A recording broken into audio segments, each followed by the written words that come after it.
A cold and wet morning. We do have team coverage of today's storm in our area. ABC 10's Monica Coleman is braving the wet and wild outdoors with a full report for us. But first, let's check in with ABC 10's Jordan Tolbert, who has the latest on the storm's movement and how it is impacting traffic. Jordan. Hey, that's right. You know, there's multiple spinouts outside, solo vehicle spinouts of people just losing control on the roadways. So definitely before you head out today, whether you live up high or down low, definitely just keep in mind those conditions out there, no matter where you are, either slick, icy, or wet outside. So definitely be careful as you head out today. The Gilmore backyard, I started to see some of that rain taper off that I was seeing out there, but we're going to see it come back really all throughout the day. We're going to see spotty showers all around our area and a chance for thunderstorms after lunchtime or so in the afternoon. The big things today that we're talking about here, travel impacts, of course, blowing snow is a possibility up along I-80, especially right now.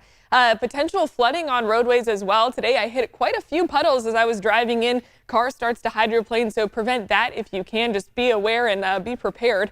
And then also gusty winds and a chance for thunderstorms this afternoon, like I said. Those snow levels are dropping throughout the day. Started this morning at about 8,500 feet and dropping lower and lower till they hit about 4,500 feet by tonight. So that snow level will continue to drop. We are getting hit with a pretty good band of rain right now. It moved through Sacramento, but don't worry, it'll be back by around 8:30 this morning. Stockton, Modesto getting hit with some really strong rain in the foothills as well. Like I said, that snow level continuing to spread and drop right now. Chain controls are in effect on I-80, but not Highway 50 because it's a little bit lower. So let's talk about the storm timeline, what you can expect. Heavy rain and dangerous winds in the beginning portion of today, tapering off a little bit by Tuesday night.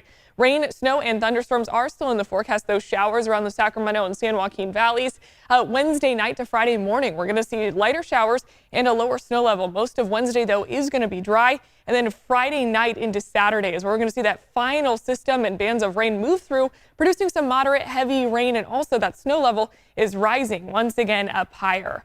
Already, this is our 7-day forecast here. You can see Wednesday looking a little bit drier, and then Thursday, Friday, and Saturday, we're going to see that rain continue throughout the week. So a very wet week overall. Highway 50 at Myers, like I said, 6,400 feet there this morning. We are still seeing rain there. No snow as of right now, but definitely watch out for slick road conditions if you live up high as well. Traffic-wise, like I said, seeing lots of spinouts and solo crashes. Tracy Triangle, seeing a crash there, blocking traffic on westbound 580. So just be careful if you head that way and anticipate some slow-moving traffic and also some slick conditions out there. Coming up, I'll have more, your 10-day forecast as well, and more on those watches and advisories we're dealing with right now. Oh, Monica Coleman is out in the rain right now as well. We are tracking those rainy and also windy conditions, snowy conditions up high. Monica, what is it looking like out there? Jordan, good morning. So the rain has paused, but it will begin again. And the wind is still very aggressive out here. I really want to set the scene for you if you plan to go outside today and continue on into the morning. So first, take a look at the road behind me. I'm here on the West El Camino Bridge, and it is still slick from that rain that was pouring down early this morning. You need to take it slow. Driving experts say that you need to make sure you have some fresh window wipers on your car and tires that work so you can get to your final destination. But the big story this morning is the wind. Take a look at this tree behind me. You can see just the top of it going back and forth because that wind is just so powerful this morning. So one of the big concerns this morning is that wind causing down power lines and trees and debris to fall on those power lines. We are keeping an eye on PG&E's website to make sure there's no power outages in our neighborhood, but you can see and hear behind me just how fast those cars are going. That is very dangerous this morning due to that puddling and the water on the roads making it very slick. You can hydroplane this morning, so you need to be taking it slow, going slower than you normally would be. And come back around this way. The street lights here, you have about 10 of them. So it is still very dark and damp out here. So you need to plan for that. If you need to go to work today, maybe go a little earlier. And also the wind is so powerful, you guys, that debris is flying into the air. causing a lot of dirt to go into the air as well. But it's not stopping some people. We have seen multiple people out walking this morning, getting their exercise on by riding their bikes. So you are able to get out and about this morning if you need to. But if you can stay home, do so. If you have to go outside, prepare for it. You know what you need to do. Dress, bring an umbrella, have that jacket and the boots, and make sure that you are staying safe for you and your neighbors. Back to you. Yeah, why don't you tell folks what it was like for you about 45 minutes ago out there? Now, of course, when we take you live, it's calmed down now. But like 45 minutes ago, it was on, wasn't it? Yeah, it was pounding. I was drenched. I had my umbrella. And then, of course, when you have the umbrella, it blows you away because the wind is so powerful and it's just a mess. But it was a completely different scene here at 5 a.m. And that's going to be the story for the rest of the day. It's going to be hard rain coming down on and off for the next 3 days, really. So you have to prepare for it. You don't want to get caught in it. All right. Maybe when we visit with you again, it will recreate itself. All right. That's Monica Coleman. So besides the snow and the rain and the dangerous high winds, we're told the Sierra could see up to 80-mile-per-hour winds today, which come with hazards like falling tree limbs and, of course, power outages. ABC 10's Luke Cleary talked to SMUD about their plan for when the lights do go out. This week's winter storm will bring snow and rain and hazardous winds. We're concerned about, those tree limbs and branches going into those power lines. And of course, a down power line is a dangerous situation. SMUD says line crews are ready to restore power if the storm knocks it out.